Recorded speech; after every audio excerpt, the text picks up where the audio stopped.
Hey guys, it's Miss Cochran. Hope y'all are having a good day and you're getting all your stuff done. Hope everything is going well. I know it probably seems like a lot right now, but we'll get used to everything and it won't be as bad. I think things will smooth out once everybody gets the hang of what we're supposed to do every day. So anyway, here is our warm-up for today. It is just a cone problem, and we worked on it yesterday. And remember, your formulas are right here. So remember, I always start by writing down your formula and then just filling in the pieces that they gave you in the problem. So I want you to try this one on your own because you know, of course, that's how you learn is just by trying it on your own. So just make sure you hit that pause and try that problem on your own and then check it when I go over it. So, all right, let's check and see how we did on this problem.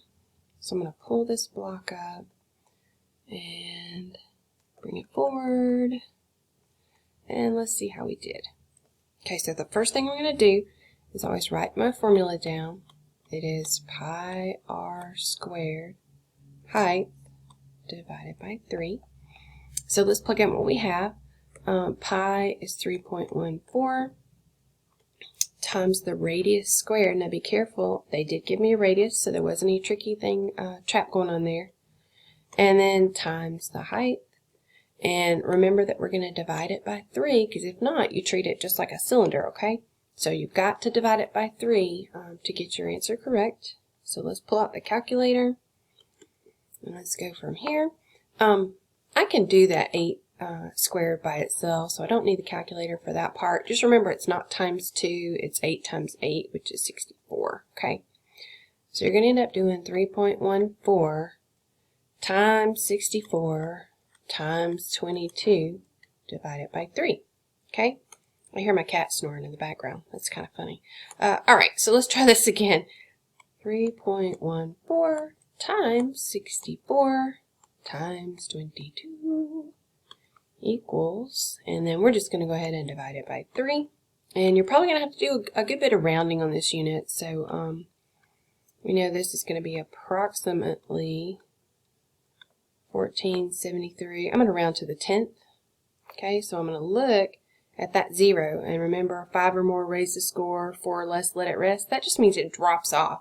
So if you're rounded to the 10th, that's what you'll get.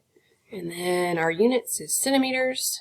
So let's try centimeters cubed because it is volume and it is a 3D figure. Okay, so hopefully you got that one right. I think our moon pie is next.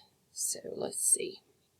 I'm bored in the house and I'm in the house bored. Bored in the house and I'm in the house bored. I'm bored in the house and I'm in the house bored. Bored in the house and I'm in the house bored. I'm bored in the house and I'm in the house bored. Bored in the house and I'm in the house bored. Alright, anyway, I think that's pretty funny. I'm sure that you've probably told your parents that a lot the last couple of weeks, how bored you are. I know my girls are that way. So anyway, we'll start on the next thing. So let's talk about what we're going to do today. We're going to find the volume of, alright, we worked on cones, we worked on cylinders. Today we're going to work on a sphere. And I think we do have a couple of word problems, or at least one word problem in here. Let's see. Alright, learning target, I can find the volume of a sphere with the formulas you've memorized. And then we're going to pull all that kind of together. Probably, I think Thursday's assignment probably has a little bit more of the word problems where you kind of pull it all together.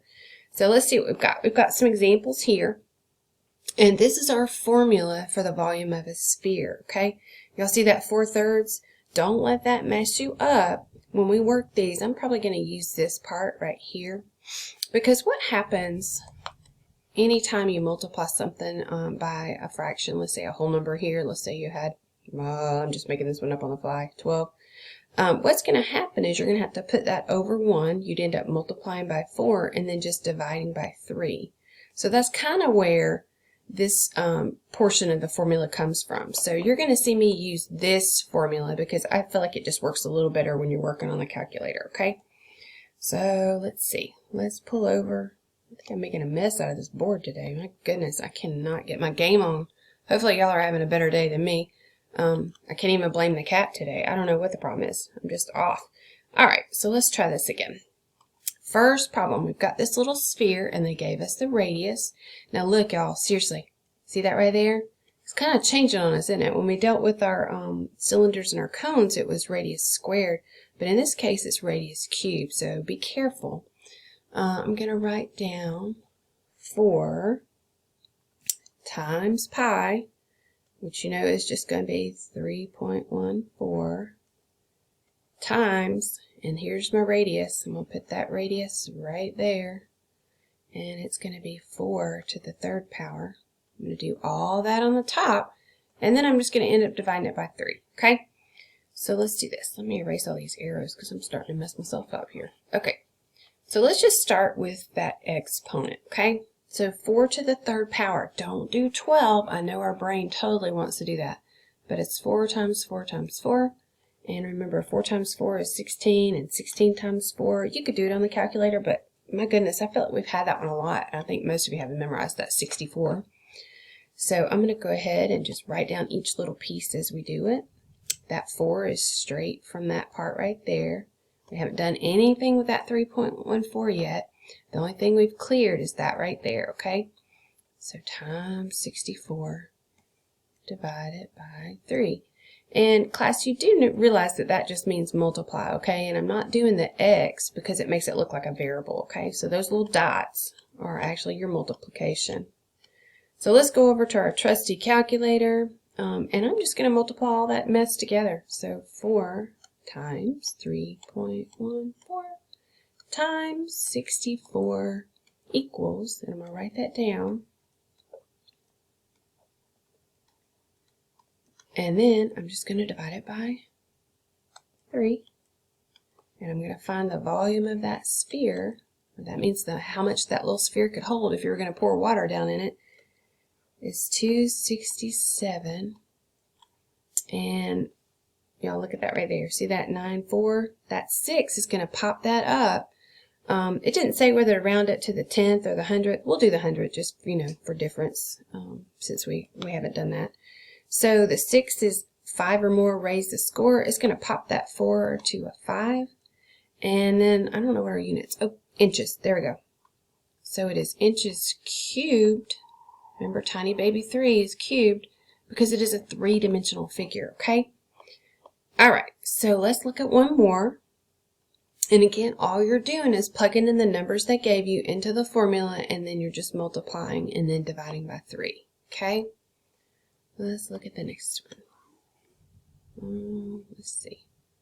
I'm going to pull it right there. I'll write my formula back up.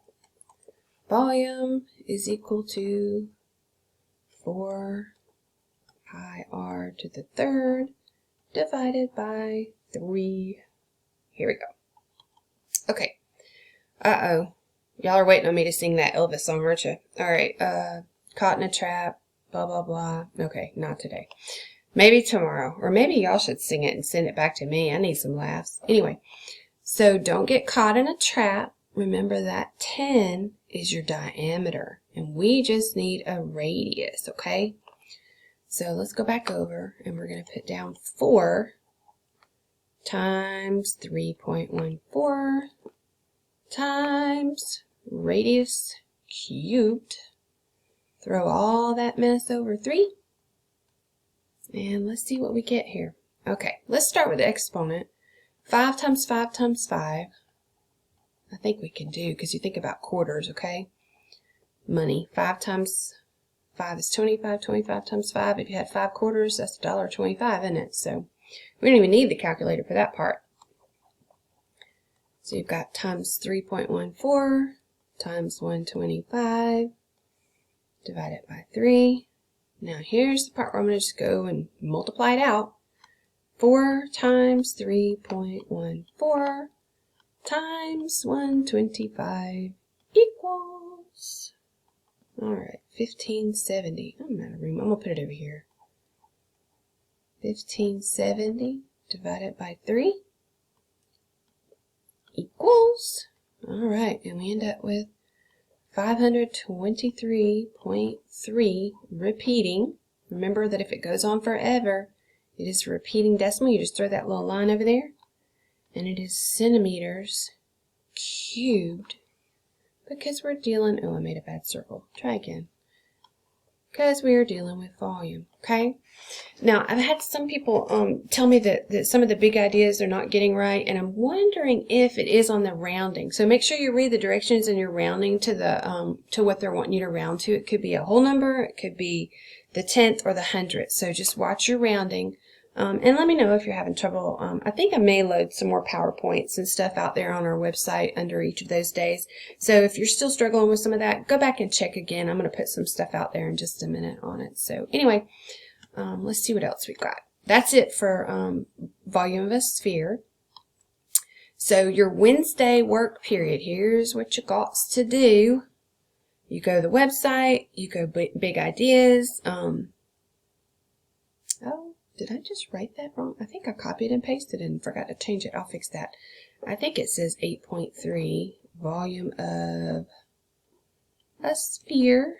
Okay, so that's out there, volume of a sphere. Use the calculator and see how you do on those. And then I'm not going to do any other screencasts because those are our 3 concepts for the day, for the week. So then we've got Thursday.